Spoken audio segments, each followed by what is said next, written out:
Welcome to guys kitchen. இன்றைக்கி ஒரு சூப்பரான காம்போ சமையல் பண்ணலாமா? ஒரு பெரிய பீர்க்கங்காய், இது தோல் தனியாக எடுத்துக்கிட்டு பீர்க்கங்காவை சின்ன சின்ன பீசஸை கட் பண்ணிக்கலாம்.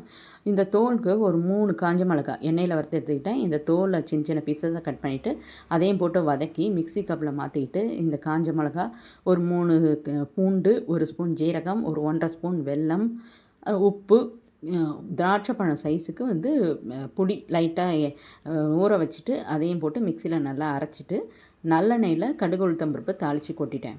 இந்த சின்ன பீசஸாக கட் பண்ணி வச்சுருக்கீங்களா பீர்க்கங்காய், அதுக்கப்புறம் இதுக்கு 1 ஸ்பூன் கடலைப்பருப்பு, ஒரு 3 ஸ்பூன் பைத்தம் பருப்பு, ஒரு 20 நிமிஷம் ஊற வச்சுக்கோங்க.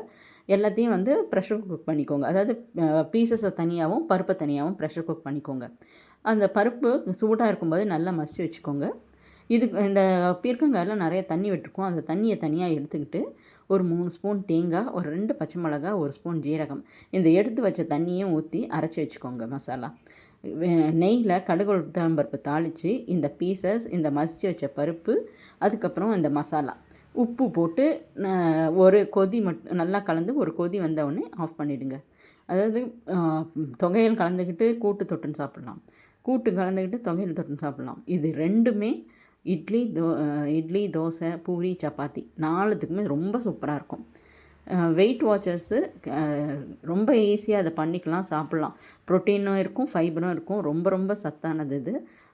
ரொம்ப நல்லாயிருக்கும். ட்ரை பண்ணி பார்த்துட்டு எப்படி இருக்குன்னு சொல்லுங்கள். தேங்க்யூ.